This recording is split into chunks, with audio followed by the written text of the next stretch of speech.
The Hobbit, Chapter 3. A Short Rest.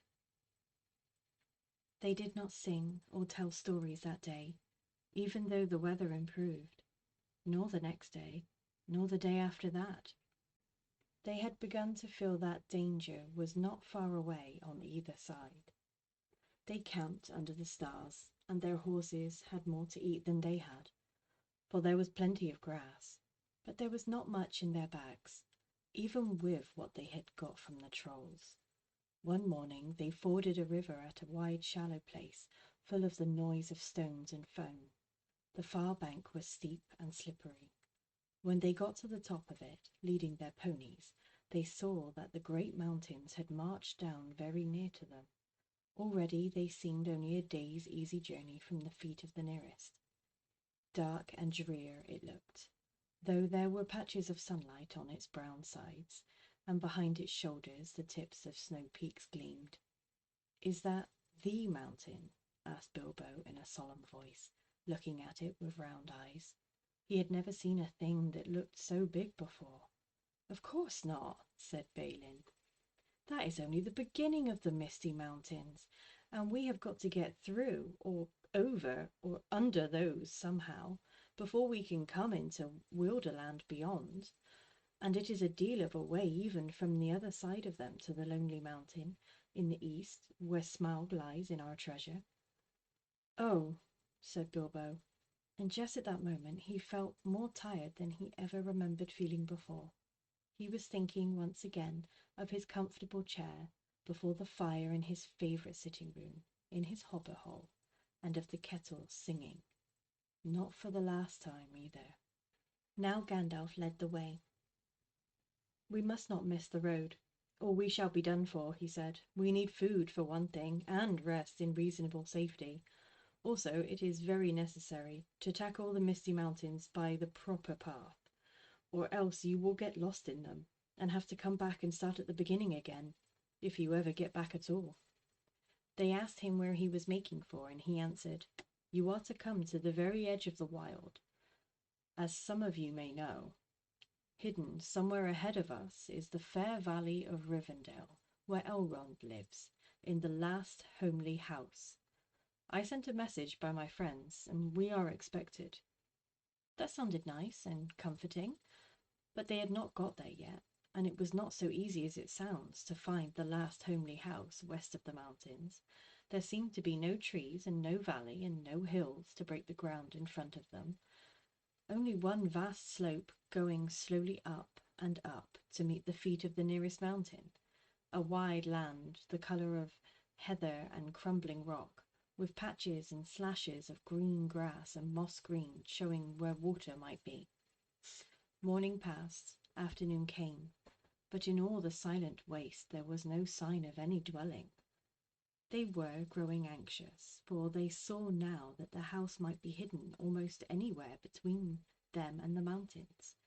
They came on unexpected valleys, narrows with steep sides, that opened suddenly at their feet. And they looked down, surprised, to see trees below them and running water at the bottom. There were gullies that they could almost leap over, but very deep with waterfalls in them. There were dark ravines that one could neither jump over nor climb into. There were bogs, some of them green, pleasant places to look at, with flowers growing bright and tall, but a pony that walked there with a pack on its back would never have come out again. It was indeed a much wider land from the ford to the mountains than ever you would have guessed. Bilbo was astonished. The only path was marked with white stones, some of which were small, and others were half covered with moss or heather.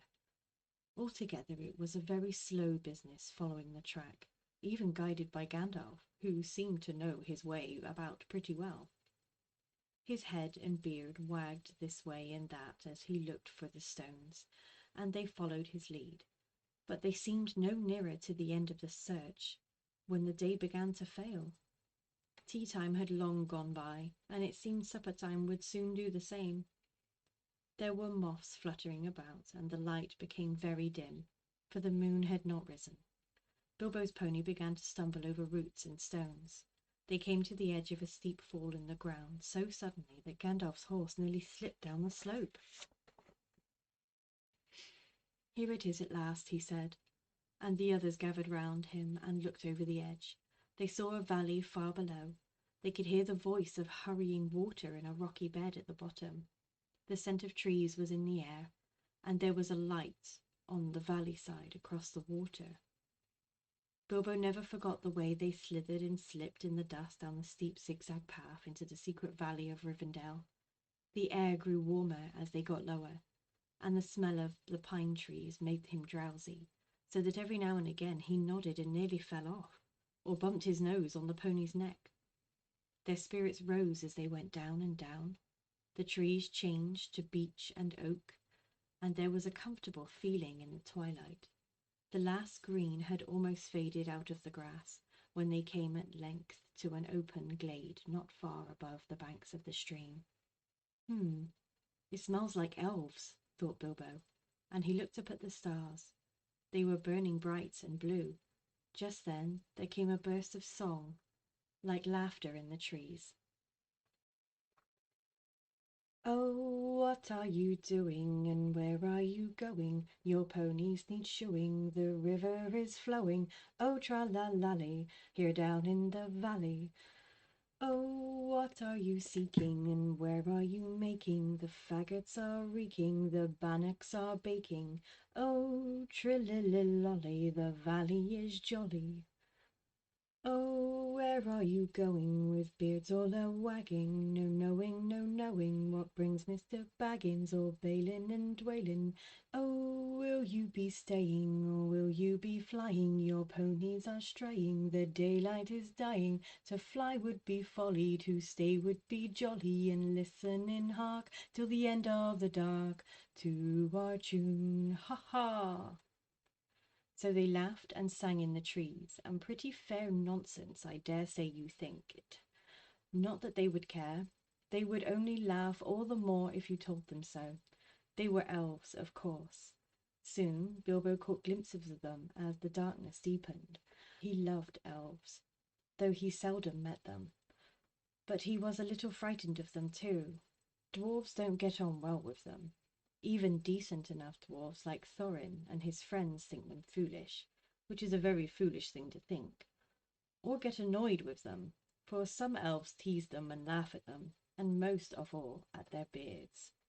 "Well, well," said a voice, "just look! Bilbo the Hobbit on a pony, my dear, isn't it delicious? Most astonishing, wonderful!" Then off they went into another song as ridiculous as the one I have written down in full. At last one, a tall young fellow, came out from the trees and bowed to Gandalf and to Thorin. "Welcome to the valley," he said. "Thank you," said Thorin, a bit gruffly. But Gandalf was already off his horse and among the elves, talking merrily with them. "You are a little out of your way," said the elf. "That is, if you are making for the only path across the water to the house beyond. We will set you right, but you had best get on foot until you are over the bridge. Are you going to stay a bit and sing with us, or will you go straight on? Supper is preparing over there," he said. "I can smell the wood fires for the cooking." Tired as he was, Bilbo would have liked to stay a while. Elfish singing is not a thing to miss. In June, under the stars, not if you care for such things.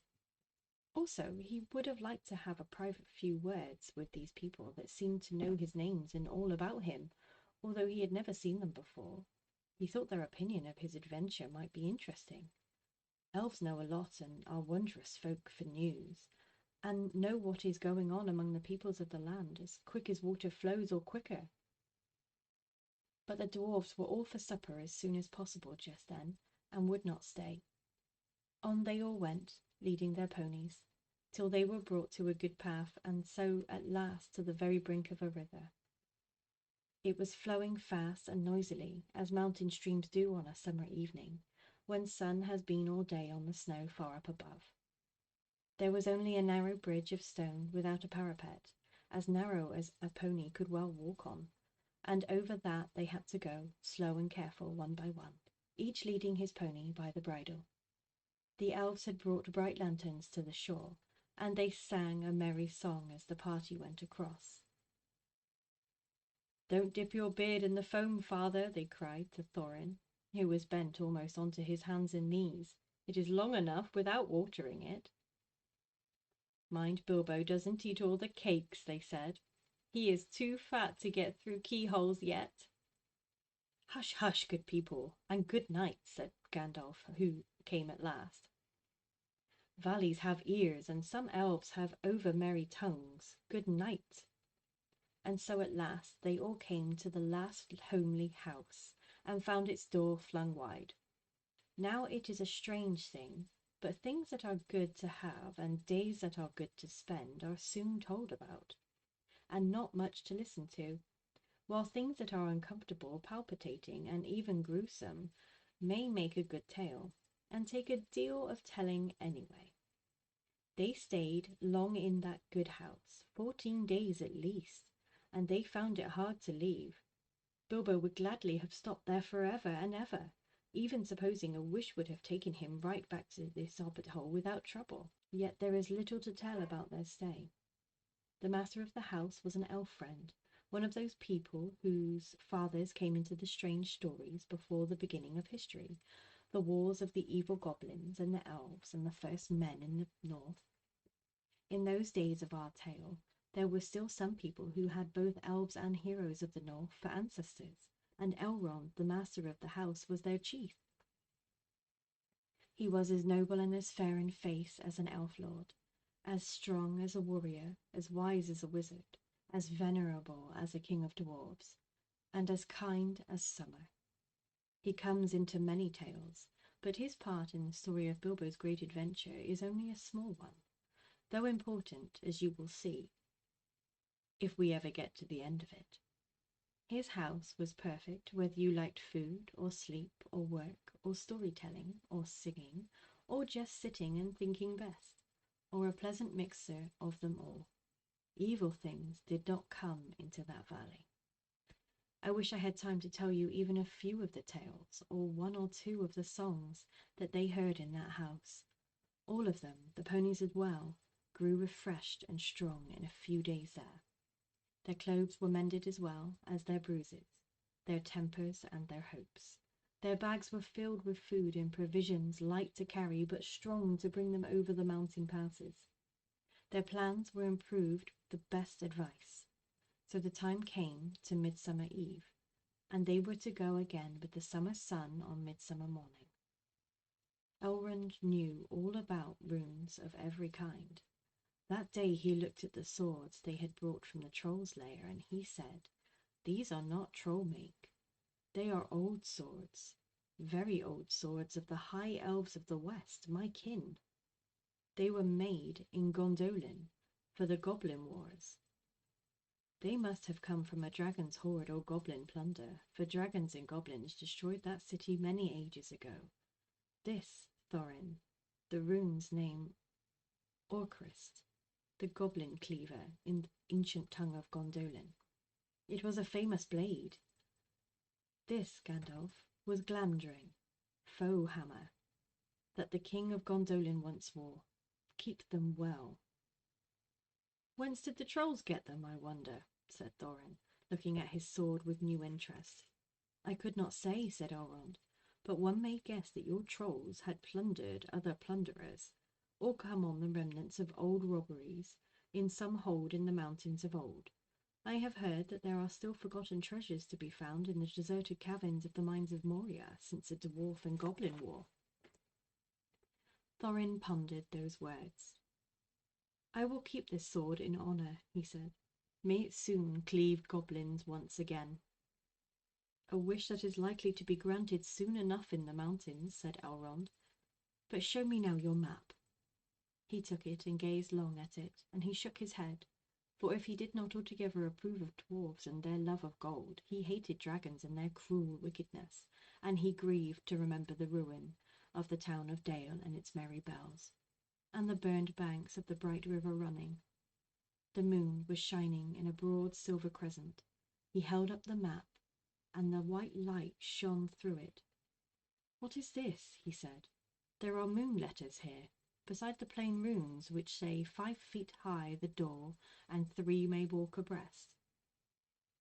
What are moon letters? Asked the Hobbit, full of excitement. He loved maps, and as I have told you before, and he also liked runes and letters and cunning handwriting, though when he wrote himself it was a bit thin and spidery.